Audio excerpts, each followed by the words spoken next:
वज़ीर आज़म की हिदायत पर वफाकी वज़ीर राना तनवीर का इस्लामाबाद में यूटिलिटी स्टोर का दौरा। मीडिया से गुफ्तगू में कहा कि रमज़ान में अवाम को रिलीफ फराहम करने की कोशिश कर रहे हैं, जबकि यूटिलिटी स्टोर पर क्वालिटी अच्छी है, शिकायत पर चेकिंग की जाती है।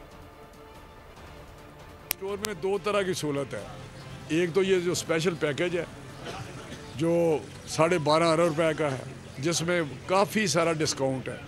वो सिर्फ बिशप वाले जो हैं वहाँ जो रजिस्टर्ड हैं उनको सिर्फ अवेलेबल है, क्योंकि वो बहुत ही नीचे की सतह पे लोग हैं जो आम आदमी हैं, वहाँ दर्ज है।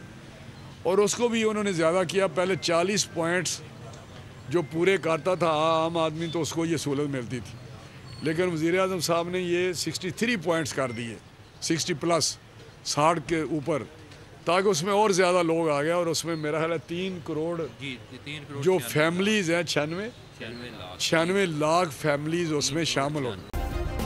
सब्सक्राइब करें और बेल दबाएं ताकि कोई खबर रह न जाए।